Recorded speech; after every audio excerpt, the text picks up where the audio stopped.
Presence is a positive statement. When I say the freedom from thinking is a negative statement. Not in a conventional sense, but in the negative, it points of removing something. And then whatever is there when you remove something, you don't need to talk about. Because you need to know it for yourself. So that you don't need to talk about it. So I use both. I use the negative and the positive. So I speak of the power of presence, and sometimes I speak of the cessation of thinking, finding the gap between two thoughts. Same thing, just expressed or approached from a different angle. Now, at first, when you're not thinking, perhaps while you're taking a few steps, for example, you're walking from one end of the room to the other at home. That's a good opportunity for practicing not thinking. 5 steps, depending how big your room is. 6, 7 steps.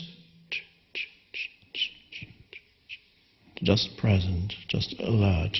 An alert presence rather than a person walking. An alert presence walking across the room. And then the alert presence opens the window. And then the alert presence looks out of the window. And it perceives sense perceptions through that alert presence, and there's an aliveness there. Doesn't need to be called anything. And then the alert presence walks away. And then perhaps thought comes flooding back in. And then after a while, another opportunity. Why not? While you're filling the kettle for a cup of tea, you turn on the tap and the water comes out, begins to fill the kettle, and it goes. And you're just suddenly present again, not thinking, just perceiving, just stillness.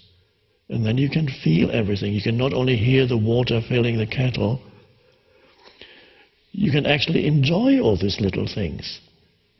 It's a pleasant sound, and then you can feel the handle of the kettle in your left hand. And then you can hear the sound the kettle makes when you put it on the stove. And then you turn on the gas or the electricity, and then gradually the water begins to make a sound. This can be a little space that because there's nothing else to do, why not use it to bring in presence into your life? And so the person steps aside, the person subsides and is replaced by that intense space of awareness. That is the shift in consciousness. The person can still operate when the person is needed. It's just not confused with who you really are anymore. The person that consists of all your mind activity and so on. The person, the form identity of you, of course that still operates in this world. It's needed to do things. You not only have a physical body, you also have certain life history, and you have certain psychological makeup. Those things can still operate in this world, but they're not confused anymore with who you are, because you are the presence. And that's not a conceptual or intellectual belief. It's a direct realization of you sense yourself as the underlying presence. And you can only do that when the mind becomes still. And what's left is that. That's power. And that's a positive statement when I say that. Or in a negative statement, that it's emptiness. Or as Jesus called it, fullness. Jesus said, I want you to have the fullness of life. Or I want you to have life in its fullness. Or in other translations it's called, he says, I want you to have abundant life. He doesn't mean many things by abundant. He's not into buying lots of things. That wasn't the teaching. So he doesn't mean abundant, that you could become abundant, life could give you things, but that's not where the power, he talks about the power of the fullness itself, which is the source of all life, which is here and now, which is the presence. That presence is the fullness of life, which is a positive, described from a positive angle, or it is the emptiness described from a negative angle. The same thing, the same no thing.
Stillness, of course, is another word for it that I sometimes use, and that is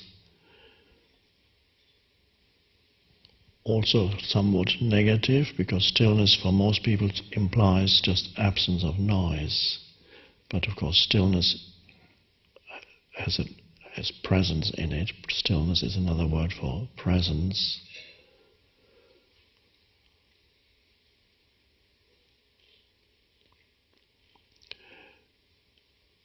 If you can't be still, which means aware, thoughtless awareness, no matter how many workshops you have attended, how many scriptures you have studied, how many books you have read, or how many teachers you have seen, or how many meditation retreats you've been on, if there's no stillness is not there in your daily life at all, or only confined to when you do a formal meditation practice, then really the spiritual dimension is still not there in your life, no matter how much you talk about it.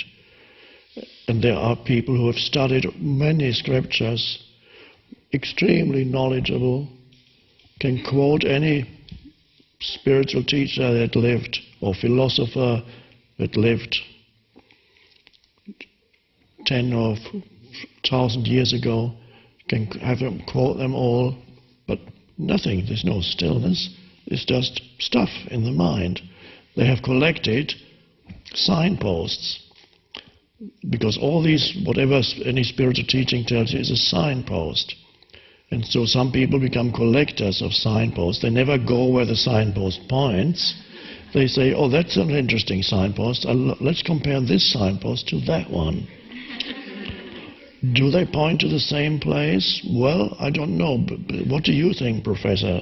Well, let's look at a third one, because this one seems to point in that direction.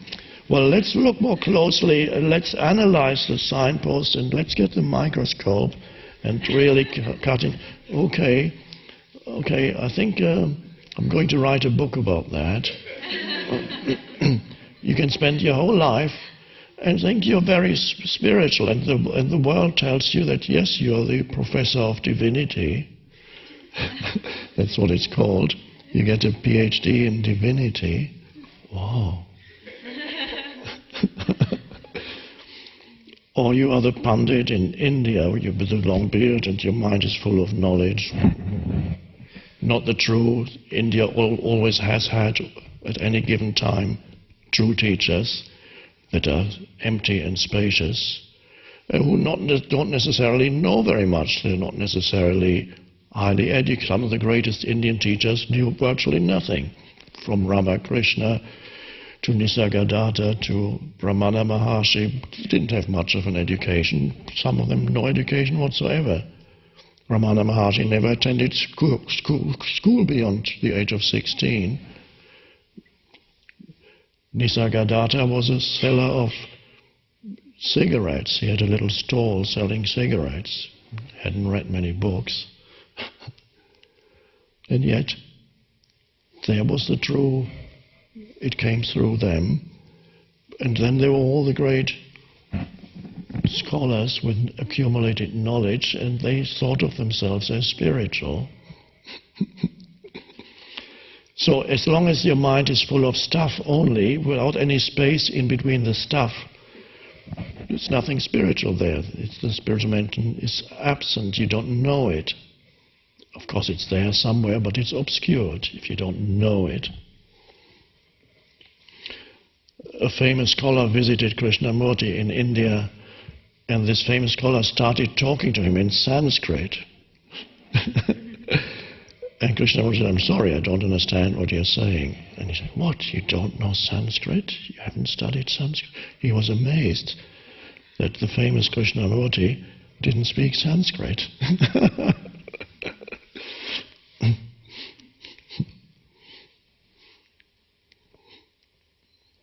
But of course he didn't go through knowledge.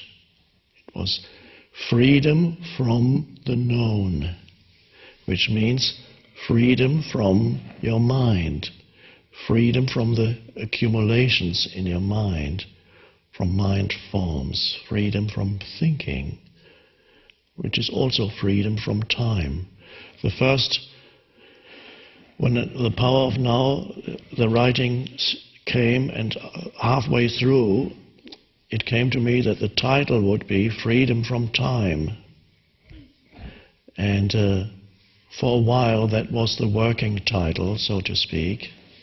And so when people said, "What do you do? What are you doing?" I said, "I'm writing a book." So do you have a title? "Yes, I think it's probably called Freedom from Time." And then later, with talking to a publisher and getting other feedback, that was, of course, a negative way of putting it. Freedom from takes away something. And then the realization came that a positive statement would be more powerful. So it became the power of now. Which, yes, you could believe in it, but it's a little bit too vague to really believe in the power of now if you're not, okay, where is it? It must be now. So you can't project like the kingdom of heaven. You can say it's going to come at some point, I'm going to reach it, or at some point it's going to descend. But with the power of now you can't really do that, because the now is going to come soon. It doesn't work.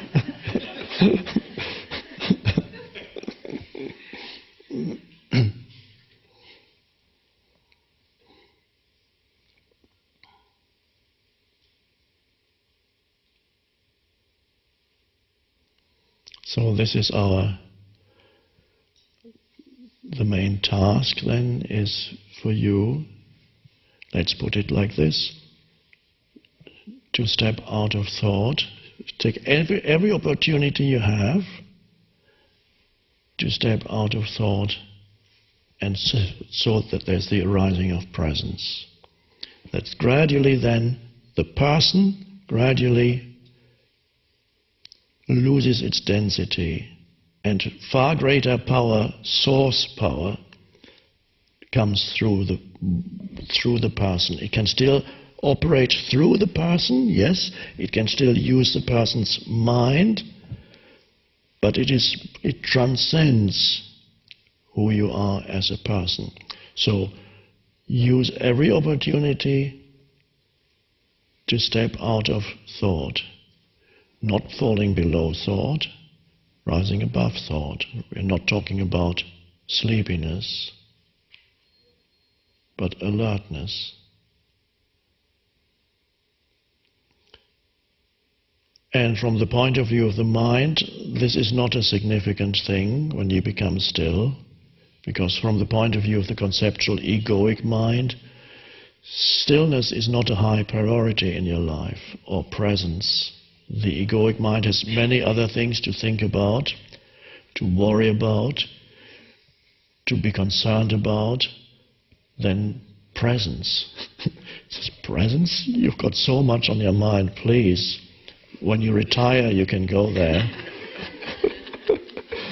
Or sort out your problems first. It might even say, you're denying your problems. Now, we are not saying that you should enter a state of passivity.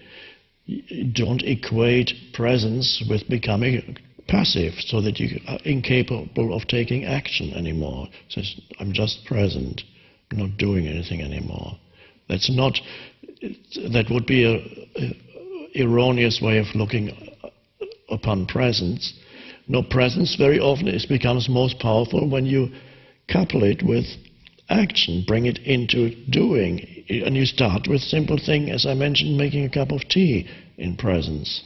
And then you graduate to more difficult things. As I said before, you pick up the phone and inquire about your finances in presence, or something went wrong, and see if you can stay present while you deal with things. So there's a foreground, dealing with life, taking action, and in the background you sense the spaciousness still. Then there's some detachment. You do things with detachment, but powerfully you give it attention. And that attention is the presence flowing out.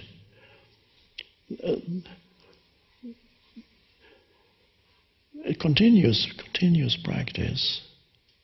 And so you grow then in presence power. But the ego doesn't know about that, because to the ego presence power doesn't mean much. It doesn't know about that. And it fears it, because really you as the person are just the blockage. You have to lose your density, the mind density, so that the power can come through.